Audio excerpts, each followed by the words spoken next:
Hello guys, in this video we are going to talk about how to bid on Copart.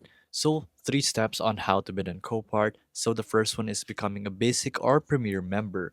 So by becoming a basic or premier member, you're going to have the opportunity to unlock the bidding options and buy vehicle for sale in Copart.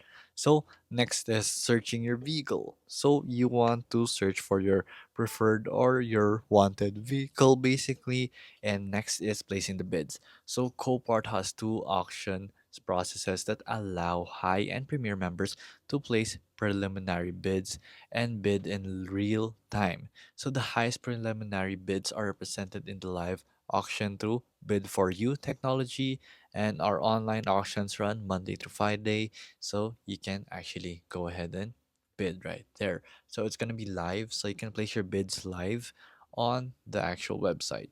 So you only have to be a member right here by creating an account, individual name, email, and then create a Copart account.